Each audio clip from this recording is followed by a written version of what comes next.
Welcome back, Noble Fury Podcast. The mayoral election in New York City is in the books, and they have themselves a Democratic socialist. Zohran Mamdani is now their governor, their mayor.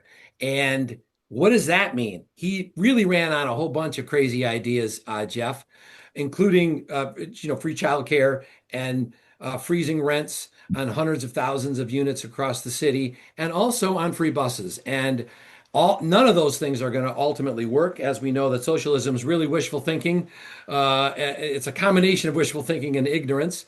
And I think Mamdani in his heart knows it's not going to work too. I don't think he's got a chance to pull these things off because the numbers aren't there. Your thoughts, Jeff? Well, so are you suggesting that he may be dishonest, that he's practicing a little political dishonesty? Wow. Let's take a look at somebody who's an expert about political dishonesty. Nothing I dislike more than the politician that sits there and lies to you. And we all just sit there rolling our eyes going, give me a break. The body language experts are having a field day. Well, he's twisting his head around like it's a screw, It's like a dog watching another dog on TV. Oh, it's terrible. It's terrible. But that is a guy who's really an expert at dissembling, at being as coy as he's not as skillful as Adam Schiff is at that game. Well, Jeff, my family left California in 2022. You and we did a podcast on that, Leaving California, which did real well, and we got lots of feedback on that. Check that out if you haven't yet. Part of the reasons we left was Gavin Newsom and his wildly crazy policies. Jeff, in a nutshell, amongst them, he pledged to end homelessness in 10 years. That was 20 years ago. And he threw upwards of $24 billion at the problem, and the homelessness actually increased every year by more than 10,000 people, except for 1 year, which is nuts. It sounds like Lyndon Johnson's war on poverty in the 1960s. And it also sounds like Zohran Mamdani's plan for free buses. We're going to see how that's going to let's work take a out, look too. and see what Zohran, Mamdani is proposing. Do you like capitalism? No, I have many critiques of capitalism. We will prove that there is no problem too large for government to solve and no concern too small for it to care about. But as Eugene Debs once said, I can see the dawn of a better day for humanity. Okay, so Eugene Debs practiced socialism for a number of years, an American socialist. A very interesting person to be quoting. And the day that you have won the mayoral race, interestingly enough, Jeff, as you may know, Mamdani ended up launching his campaign with a speech that started less than a year ago, quoting Eugene Debs, and then he bookends it with his victory speech mentioning and quoting Eugene Debs. Seems to be a pattern there. He must be fond of that. So it's interesting to see, these socialists that they want to at least this modern group. Are they truly committed theoretical, philosophical socialists, or are they merely trying to pander to the people, the worst off people, in order to get their vote, and then they have no ability to actually execute on their initiatives, their agenda. And so then later on, they move on to a different office and nobody's the wiser. Well, it turns out free stuff isn't actually free, huh? Isn't that how that works? Socialism, I think the famous quote is, socialism works until the people run out of money. Look, history doesn't lie, Jeff. Socialism's never worked. You know this better than most. China, Cuba, Venezuela, Vietnam, all these places that are, espousing socialist views or run by socialists, in essence, socialist economy, are failing. They've all failed. Every attempt at socialism, communism, Marxism, generally, has failed. And in fact, it's left the people that have been in these countries not just poorer, but oftentimes dead. Right? Well- There is a higher propensity of being starving to death or being murdered for your political views if you're contrary to them. This is how socialism works. It can only work by gunpoint because, unlike in the United States, where the people of New York City are free to, at least as of now, to flee New York City and go to other parts of the state, but they could leave the state altogether. There's no way to control that, and the socialism would fail. Socialists need guns. They need big guns, and they need big walls to prevent people from fleeing. And by the way, if you want to think of how perverse this is, millions of people cross over the border to the United States illegally, or attempt to at least. And why are they doing that? They're not doing it because they think that this is a totalitarian environment. They think it's a good environment. They think it's an environment that they and their families will be better off than the places that they're fleeing. About 1 million people a year come into the United States legally through a proper documented process, and they can gain citizenship. And again, these people are moving from all over the world to the United States because they're fleeing oppression. They're fleeing lack of opportunity.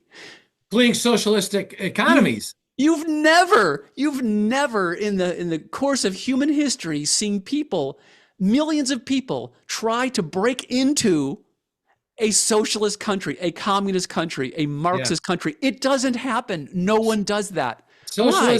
Socialism has never conquered poverty. It's never competed with capitalism as an effective way of allocating resources and promoting sustainable growth. It's funny you mentioned all this about this exodus and these people fleeing. There was a survey, Jeff, done just before the election that by JL Partners, which said that roughly 9% of New York City's population, 765,000 New Yorkers, said they would, quote, definitely leave if Mamdani was elected mayor. Yeah. In addition, that's basically the size of DC or Seattle, leaving basically overnight. In addition, the same survey said that 2.1 million New York residents, 25% of New York City's population, said that they were, quote, seriously considering moving if he won. Well, he's won, and let's see people voting with their feet. As you have aptly pointed out, the people most likely to leave are the people that can afford to leave, those at the highest incomes, the people that he's building his socialistic policies on, right, supporting these paying into the system so that there's this free stuff to give away. Those are the exact same people that can plan to leave and will end up leaving in whatever numbers, which is going to again undermine his entire socialistic program. Well, the interesting thing, about Mamdani is that he himself has grown up, raised in relative affluence. Some might even call it extreme affluence. He lived in Uganda for the first 7 years of his life. His father was a professor there. His father was a political science professor. And in fact, he's Harvard trained. He earned his PhD in the 70s, where he met his wife, which is Zohran's mother. She's a filmmaker. She's made quite a bit of money with her filmmaking enterprise. The father is a professor. He's working at Columbia University now. When they lived in Uganda, they had a very lavish, and they still own the house, compound replete with domestic staff and security. And so, he's grown up around the trappings of extreme wealth. This past summer, he, was wedded to his wife, and they did this at this Ugandan compound where they had riflemen security protecting the place.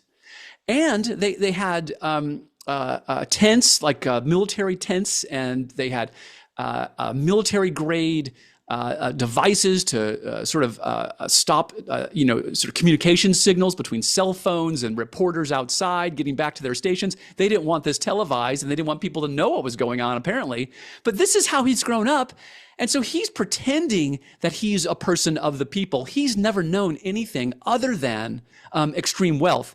And so there's a kind of socialist that exists out there who are called champagne socialists. They are people who want to have the Well, trappings. he's for defunding the police, except not the police force around his compound in Uganda. No, he wants to defund the police as long as it's the police protecting you, as long as it's the protection for you and your family. He doesn't care about. As mayor, he'll have his private security force. So he just wants fine. the security for himself. We've seen this with lots of politicians. Bernie Sanders is this kind of guy. You know, multiple houses. He has security detail. He has private aircraft that he uses to go places and so forth. But for you need to live in relative squalor. You need to have your 600 square feet of apartment space to live in with you and your family, and you should live on porridge while the rest of us eat beef.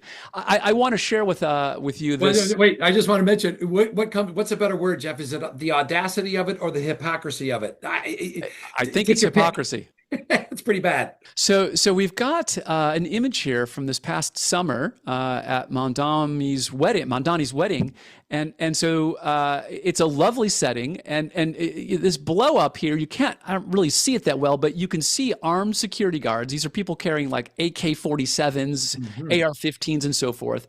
These are security vehicles that are parked out in front, and so they're only allowing certain cars in and out. This is kind of like The Godfather, where they've got the barricade in front of the door that they let people in and out. This is kind of how he grew up. But you know what?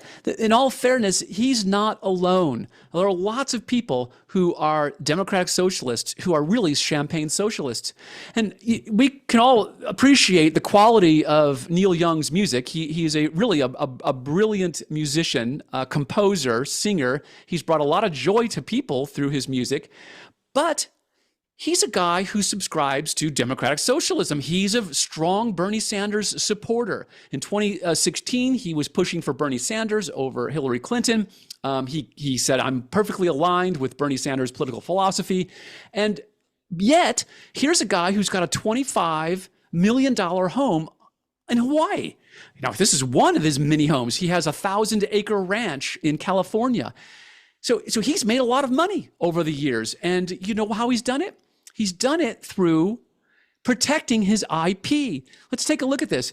The past few years, he has sued a number of streaming services for misusing, he claims, unlicensed, misusing his IP, his songs. He wants the money from those performances, and he's not getting enough of it, so he's is suing them to prevent them from using his music.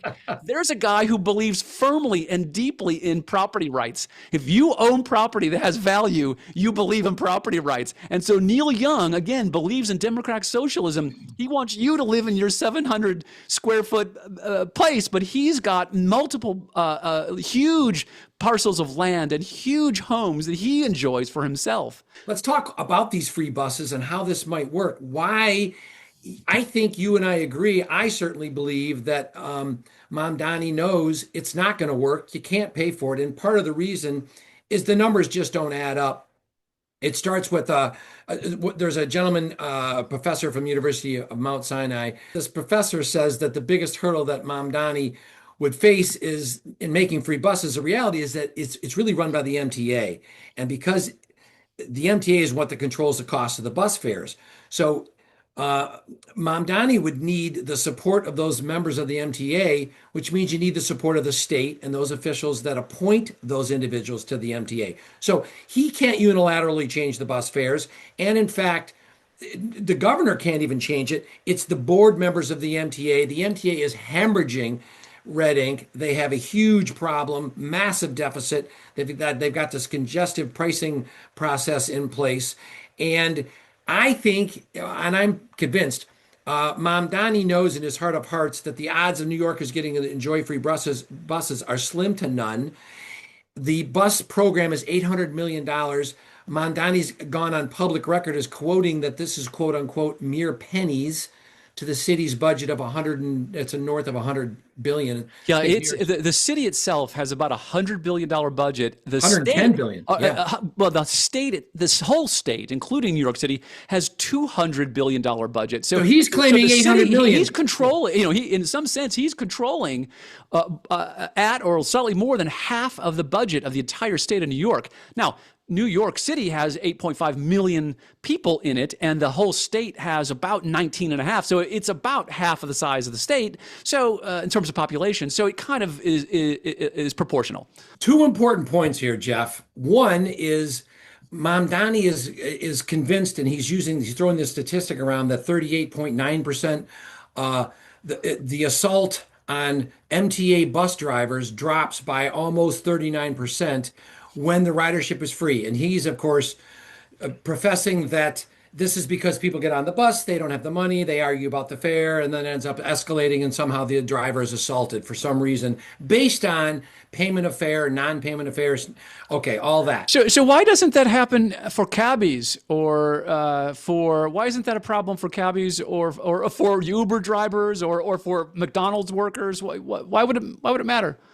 And in fact, there's cameras right on him, so they know. I don't understand what he's thinking. All right, the second thing about this free buses for everyone, besides this crazy idea that the reason to do this is because you'll lower the assault of the drivers. By the way, what about the assault of the passengers based on whoever's getting on and off the bus? But in 2024, Jeff, some people may know, New York City, in partnership, Mamdani in partnership with Adams, the mayor at the time, ran an experiment, and they made the buses free. He's still the mayor technically until the end of the year. True, good point. Lame duck as he is, those two together, partnership to try. Mamdani had convinced them that this was an experiment worth trying, that they would see all these profound improvements in the bus service and in serving the people of the great city of New York. Well, the experiment ended in 24. It started in 24. They were going to do it for 6 months. They did it for a year. It ended up costing several $100 million that they didn't have. And in fact, they didn't renew it. They didn't do it over. The reason they didn't do it over, because obviously it didn't work, right? When you try something and you abandon it at the end of the trial, what is the conclusion you draw? Free buses don't work. Whatever the reason was, safety, money, combination of all those things. You do an experiment. This is like research and development at a firm, right? And a lot of research and development is done, and most of the projects, most of the initiatives don't pan out, and so they don't go into production. Sure, exactly. So there have been some studies, though, on this very issue over the years, where you have free transportation, free subway, free train, free bus. And what they found, the researchers have found, is in all cases, crime on the vehicle, on the train, crime on the bus, it increases when you reduce the fee to zero. For whatever reasons, crime tends to increase. It could be vice. It could be that vice people who, are trying to, sell marijuana, or they're trying to sell illegally stamped no tax on their cigarettes. Whatever they're trying to do, they're trying to sell things on board, the train, the subway, the bus. And so as a consequence, it just increases crime. And sometimes they're violent crimes. And so this is really what New Yorkers have to look forward to with free buses, is greater crime. And you know what that's going to do? It's going to force people who don't want to be involved with crime to retreat from the public transportation and go into their own vehicle, or using private services like private cabs and Uber. So they're going to increase vehicle traffic because they're not going to want to use the subway or worse yet, stay home and not go shopping, or not go out to eat, or not. Well, they have to eat, they have to shop, but yes, they're going to choose other alternative means. Maybe they'll have somebody deliver it to them. So other initiatives that Mamdani has planned, Mamdani, I keep on mispronouncing it. It's such a weird thing for me to say. Mamdani to his initiatives. Another one of them is childcare. He wants to provide free childcare for everybody in the city. Now, this is a very admirable policy, a very admirable initiative. A lot of people need to have childcare, especially, if you're a younger person who is going to be in the position where you're going to be having children, you kind of need, if you want to have a career, if you want to work, you need to have, if you're forced to work, you need to have some way of taking care of your kids. And so I understand the motivation behind this policy. but the private world is probably the better way of approaching it rather than a public initiative. Part of the problem, we're seeing this in New Mexico as well. New Mexico recently passed some legislation that's going to provide free daycare, free childcare for all citizens. Now, what I think it really is a $12,000 voucher. And so I suspect that Mamdani is going to do something similar where it's going to be a voucher. And the problem is, though, is that these things will not be able to be used just anywhere. You can't just use it, say you wanted to be a stay-at-home mom, you can't just take the $12,000 voucher and use it yourself to provide the childcare. You've got to pay someone else to do it. And there are going to be a ton of regulations and rules that are going to prevent how it's used and that are going to, create higher expenses for those firms that do receive those vouchers if that's the approach they take. So this may not end up being exactly what you want it to be, albeit it is a very good idea and a very good policy. Well, like many of them, Jeff, right? That on paper, this is a great idea, a good idea at least. Problem is in practicality. Once implementation begins all the bureaucracy and the bloated administration and the corruption and all the things. You just have to ask yourself: Are you happy with New York City public schools? If you think New York City public schools are unimpeachable, if they're fantastic, well, then you're going to think this is a great policy. However, if you've got problems with New York City public schools, then you're probably going to have a problem with New York City provided childcare. Sure. And this is really ultimately the problem. The government is not going to provision this service as well as it can be done privately. It's a good analogy. Yep. Another initiative is to provide 200,000 new subsidized housing units for New York City. Now, 200,000 units is a lot of units, to be sure. However, these are going to come with, again, a problem with cost. This is very expensive to build in New York City to begin with. Starting with real estate, the opportunity, where's the land? Yeah. You're gonna build these, fine, but you're gonna have people who are trying to invest to build this. If it's going to be a private initiative, then you're going to need to have enough money to be made to make it worthwhile. So, the best way to expand scarcity in housing is to let builders build for the group that they think is going to be their customer. And so it's usually high-end housing, high-end apartments, condos, and so forth. And location, based on location. What happens is then the people who are occupying the existing high-end stuff are going to move to the new high-end stuff because it's nicer, it's better location, better amenities, and so forth. So now that's going to free up space for the mid-level to units. Move into the previous high level, and it's gonna go down the line. So you're gonna have the lower end housing moving to the mid-level housing and so forth, and you're gonna open up the cheapest units, the cheapest housing available for those people who are gonna enter in and need the housing, right? The ones who could least afford the expensive stuff are gonna have now housing that they can actually afford. That's how you create affordable housing. You reduce the regulations, you reduce the red tape, and allow builders to build for the market that they know that they can sell to. Yeah, it makes perfect sense. And the idea, by the way, I think it's ironic, the idea of this sort of, state subsidized housing. We should check with our friends in California how well that went. I think Newsom was bragging that he put 11,000 homeless people in subsidized housing.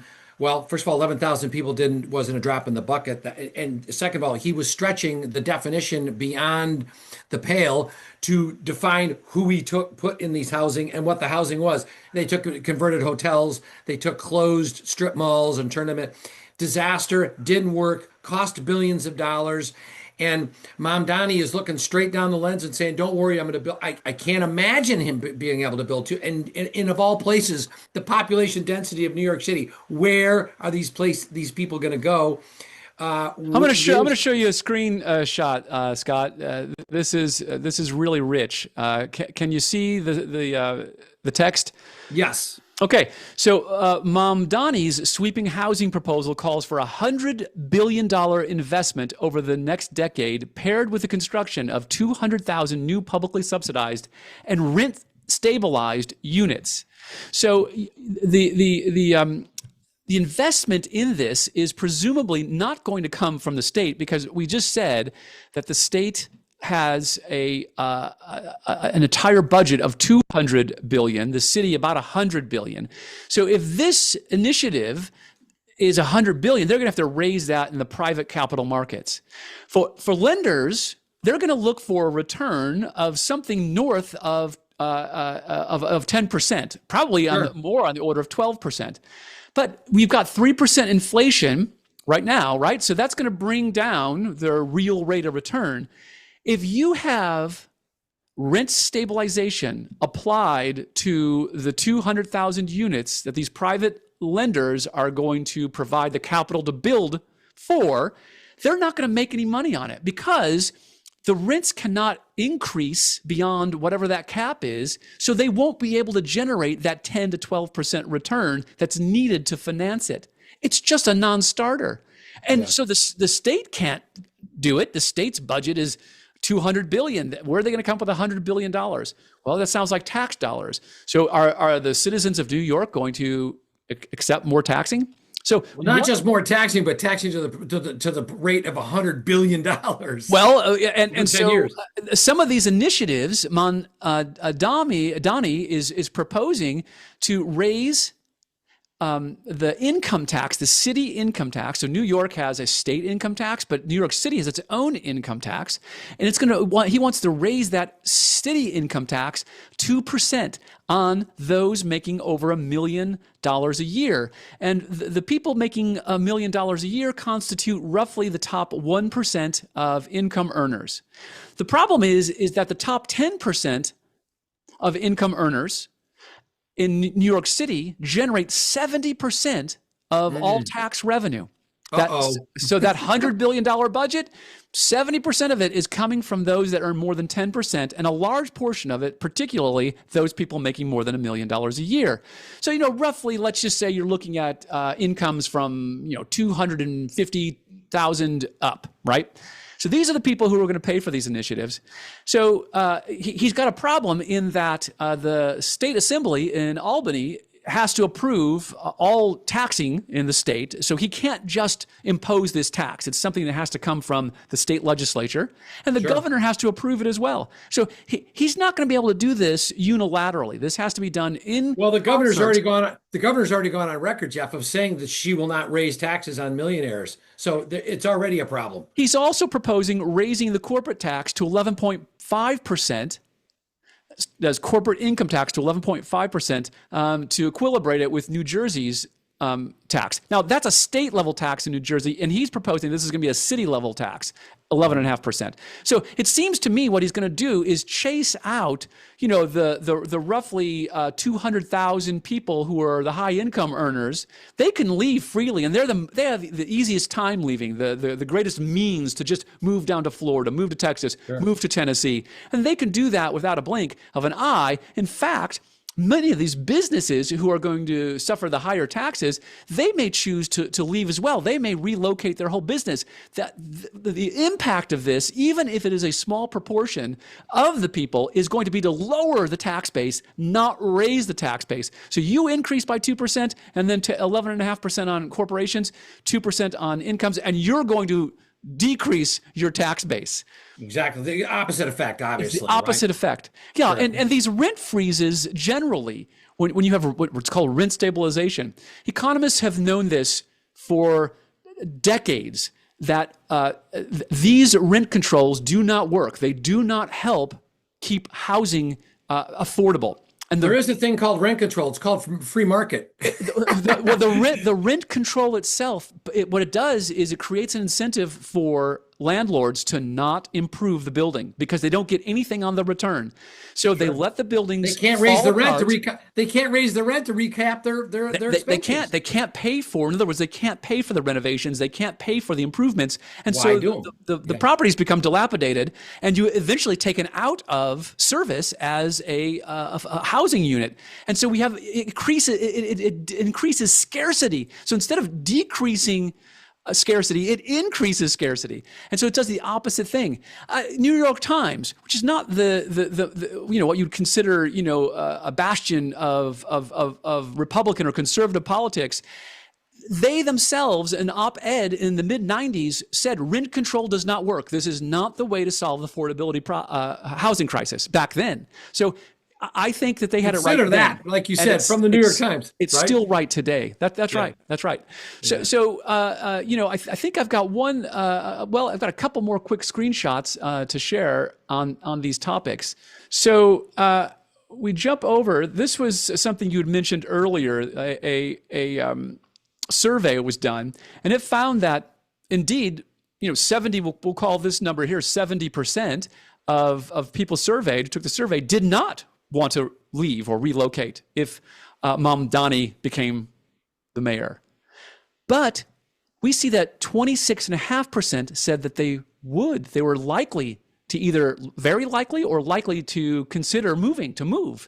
So 26% on a population of almost 9 million is an extraordinarily large number of people who, if they leave, are going to take a huge portion of the tax base along with them. Over 2 million people, obviously. It is.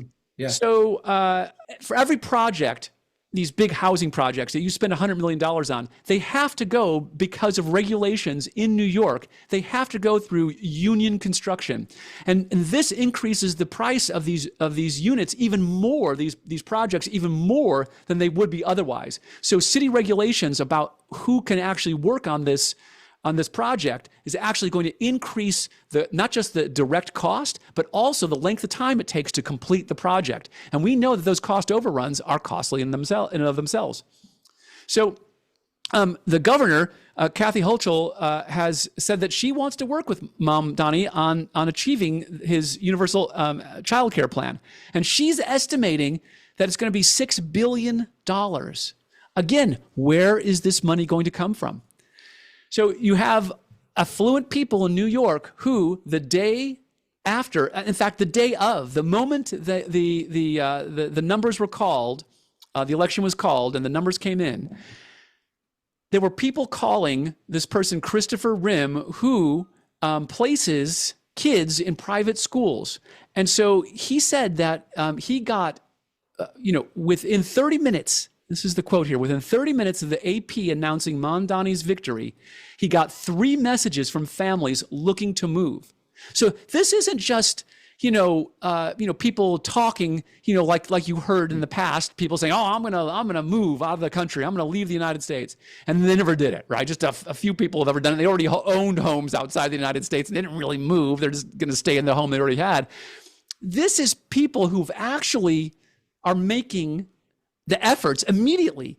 This is within minutes, making the efforts to get their kids into new schools outside of New York. This is before these programs massively failed, Jeff. This is just the threat of these programs, right? This is the mere threat. And history hasn't been wrong. Socialism doesn't work. Mamdani's going to try to shove it down everybody's throats. And what's it going to cost and how big a disaster? The problem, Jeff, is that I think Mamdani's long-term plan is he'll be long gone. But by the time this stuff, roosters come home to roost, he'll be onto the governorship. He'll be running for the White House. I don't think he's going to win. Gavin Newsom said it right in the beginning of our episode, right? These political liars, this political mendacity, that's right, exactly what's going to happen. It's not going to be, he's not going to see these things completed through to fruition, these initiatives. He's going to talk about it. He got the votes. Now he's going to work with whatever political forces he has to work with inside the city, inside the state, and nothing's going to get done. And you all can count on Noble Fury Podcast to be monitoring the situation. We will monitor the situation safely from the confines of Tennessee. We appreciate any feedback that you have. We would love to hear your thoughts on all this list of busing and childcare and subsidized housing. Let us know what you think of democratic socialism. I mean, you may be a fan of it, and that's fine. Give us some feedback. Also, please like and subscribe to this content, and we hope to see you soon.